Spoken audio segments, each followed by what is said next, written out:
It's late Friday afternoon,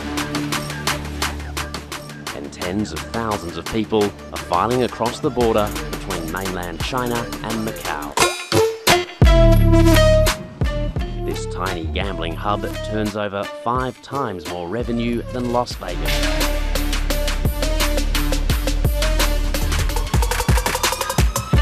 It is completely dependent. I mean, it is solely dependent on the gaming industry. Gaming has been part of Macau's psyche for literally hundreds of years. All of this is pretty new. You know, this is only a couple of years old. That's only a couple of years old. That's only... Australian expat Andrew Scott is a long-time insider of the gaming industry. And he says it's not greyhound racing that brings people to Macau. Greyhound racing was a big thing at one stage, but look, as you said, it has become pretty much dilapidated and pretty much an anachronism now. I mean, if you want to gamble in Macau, going to the Canidrome is not the immediate thing you think of. But not all business here is booming. Well, away from the glitzy casinos on the Cotai Strip, there's another side to Macau. We're heading to one of the most densely populated places on Earth, the Old City.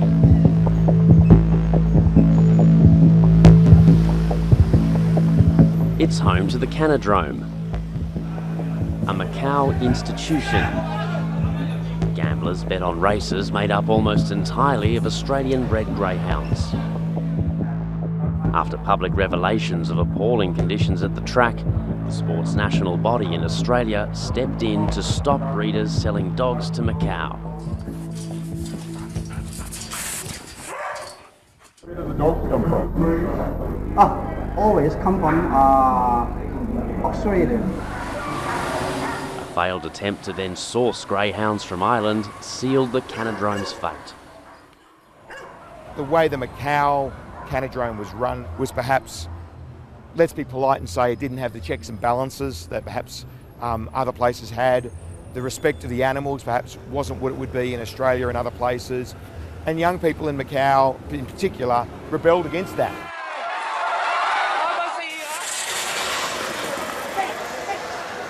This is one of the final race nights before this track closes for good.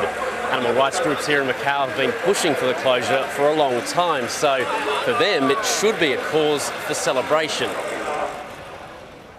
As of today, well, this week I think it's closed, and now we're trying to bring the greyhounds into Australia, Europe, America, wherever we can get them adopted. 6,000 kilometres away from the Canidrome in Sydney, Nora Dieppe has eagerly awaited its closure. She owns Millie, a rescued Australian greyhound with a prosthetic leg.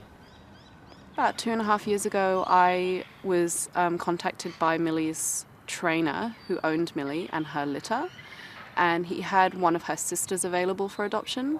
So I helped adopt her out, and during this discussion it was been made aware that her brother Jack was racing in Macau, and that's when my heart sank. Albano Martins is the driving force on the Macau end, helping to find a home for greyhounds like Jack. His animal rights group Anima has gathered adoption forms from more than 600 people around the world, including Australians, who want to adopt the remaining dogs. But the Canidrome hasn't agreed to hand over the greyhounds to his organisation.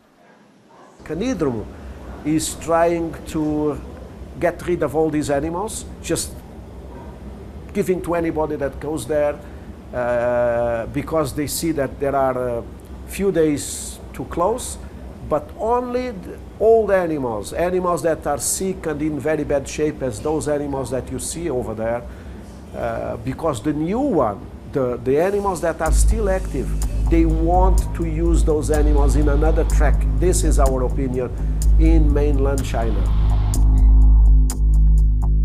Greyhound racing is banned in mainland China, but underground events are sporadically organised, like this one in eastern Jiangsu province in 2015.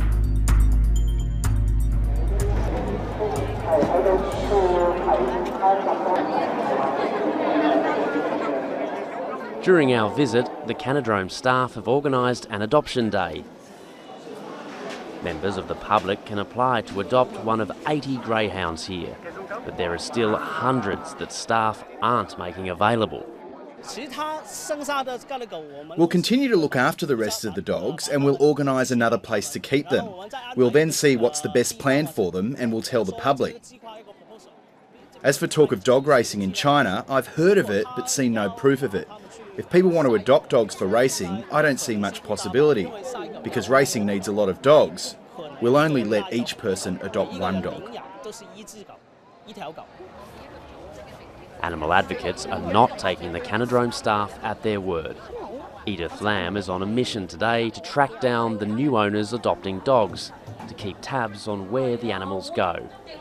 We are very about they will send dogs to mainland China, because in mainland China there are so many illegal checks, and also China is legally have a dog meat trade market. She previously adopted one greyhound from the Canidrome and has now rescued Jack. Jack hasn't raced for almost 3 years.